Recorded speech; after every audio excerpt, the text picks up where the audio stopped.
Welcome to Speak, Think, Serve, the blueprint for growth without burnout. Sharpen your words, strengthen your mind, and serve with intention. Welcome to Chapter 5. Today we're talking about something that's almost invisible, but it changes everything: silence, or, as I like to call it, the power of the pause. Yeah, and if you're thinking, wait, silence? Isn't this a book about communication?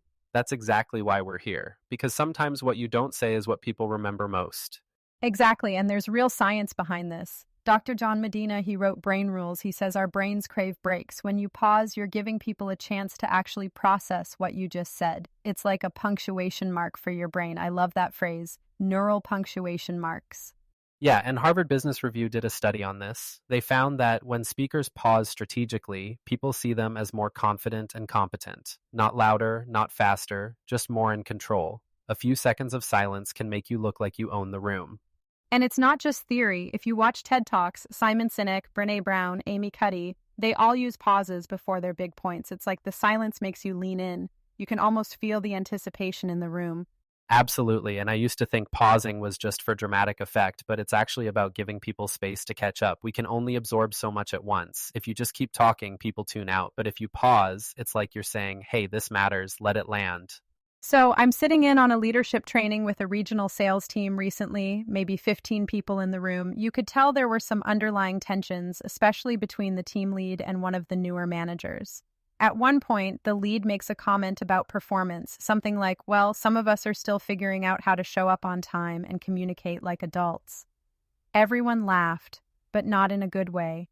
You could feel it land hard on the new manager. You could see it in her face, but she didn't snap back. She didn't force a smile or brush it off. She just paused. No emotion, no reaction, just silence. She looked at him, steady, not cold, not rude, just present. And here's the thing, the silence did the work. Within a few seconds, the team lead shifted in his chair, glanced around, and said, "All right, that came out wrong. I was trying to make a joke, but that was off. My bad."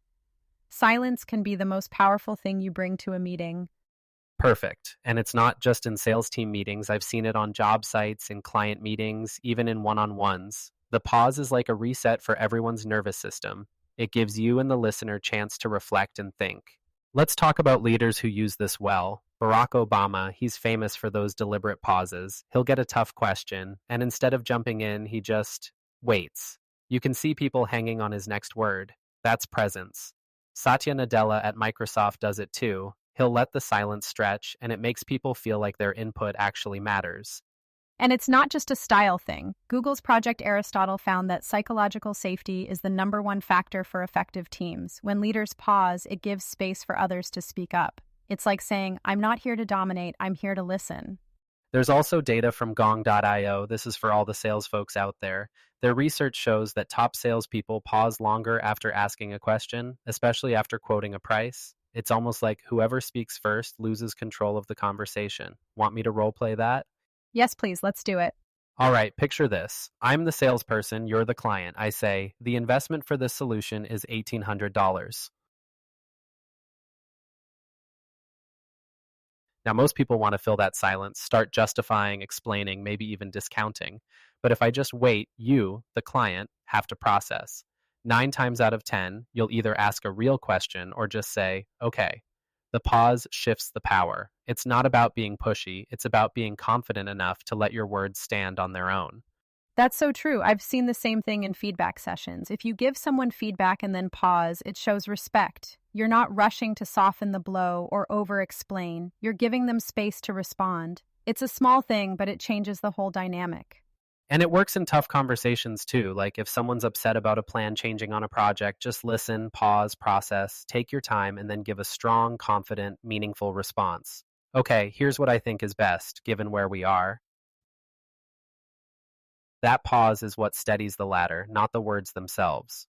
I love that. Silence steadies the ladder. That's more than just a cool line. That's a mindset, because when things start shaking, when people are frustrated or plans change, most folks try to talk their way out of it.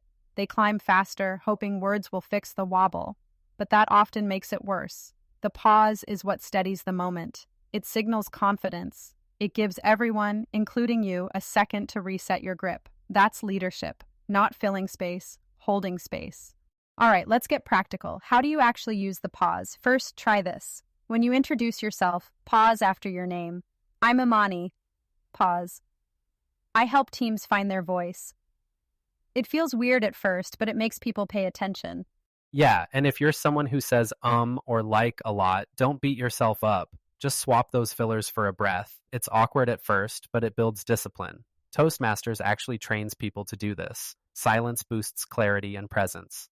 Practice in safe spaces. Try it in your next team meeting, or even just on a voice note to yourself. And remember, the pause is your spoken period. Let's keep the focus tight. We're here to finish. Tonight. Let's debunk the big fear. People think silence makes them look unsure, but actually it's the opposite. Over-talking, over-explaining, using fillers, that's what dilutes your message. When you pause, you look confident. You look like someone worth listening to. I'll be real. My first Toastmaster speech, I was terrified. I lost my place, and there was this long, awkward silence. I thought I'd blown it. But afterwards, people told me that pause made them lean in. It gave my words weight. Sometimes the silence is what people remember most. So here's your challenge for tomorrow. Pause after your name in your next intro. Replace 3 filler words with a second of silence. Try it in a meeting or even with your family. And if you stumble, that's fine. That's how you build the muscle.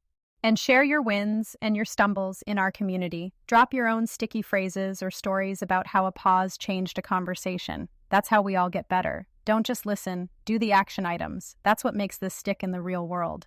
Yeah, don't skip the reps. Try a role play, post a voice recording, or challenge a teammate to swap fillers for silence. The comments are there to connect and support each other. If you've been applying what you've learned in this book, people are already noticing. You're coming across more confident, clear, and in control. So make it count. All right, that's it for today. Remember, silence steadies the ladder. And to everyone listening, we'll see you in Chapter 6.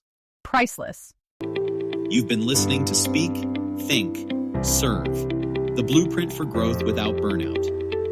Remember, ideas don't change things. Action does.